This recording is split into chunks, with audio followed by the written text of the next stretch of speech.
On his sentencing day, the crime lord Charles Jericho plans the breakout of Kurt Russell for a small change of 30 mil. Before the convoy leaves, he gets a little help in the form of a rectal suppository.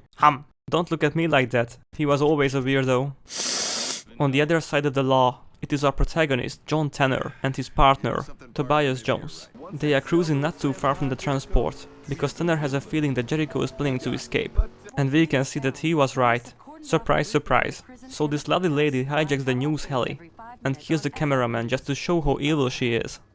And she pulls out an RPG to shoot a police car. I mean, this shit is way too complicated. You could do this on the ground too with much less risk involved. After hearing the explosion, Tanner is moving to the convoy, while simultaneously Jericho is using the James Bond equipment to free his hands and beat up the guards. Then he takes control of the van and tries to get away. Tanner follows for a while, but loses sight of him. Then Jericho reappears from behind and rams our heroes into the oncoming traffic, causing a serious accident, which puts Tanner into coma. Tanner wakes up almost immediately.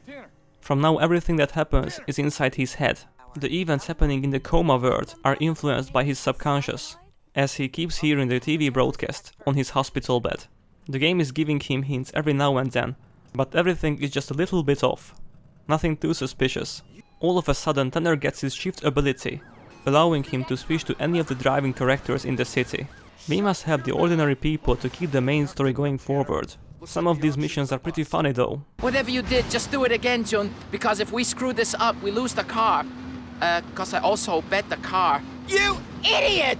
Piecing the story together, Tanner comes to the conclusion that Jericho is making a chemical bomb, and he wants to use it inside the city. At the same time, Jericho is starting to use the same shifting ability, giving us a pain in the ass. After getting more and more obvious hints, and experiencing more and more odd things, Tanner finds out that he is in coma, and this world he interacts with only exists in his head. He starts to confront Jericho, and in the middle of the boss fight, they swap to an interrogation room, where Tanner realizes that using a chemical bomb doesn't sound like Jericho at all. He only wants people to think it is a real bomb. Tanner beats Jericho in his dream world, and finally wakes up from coma, while the city is already being evacuated. He tells Jones that there is no bomb, it's a distraction. He hops in a car and drives downtown, where the so-called bomb goes off, revealing that Tanner was right. It's only a huge smokescreen. Yep, we went through all this bullshit because Jericho wants to a dude from prison.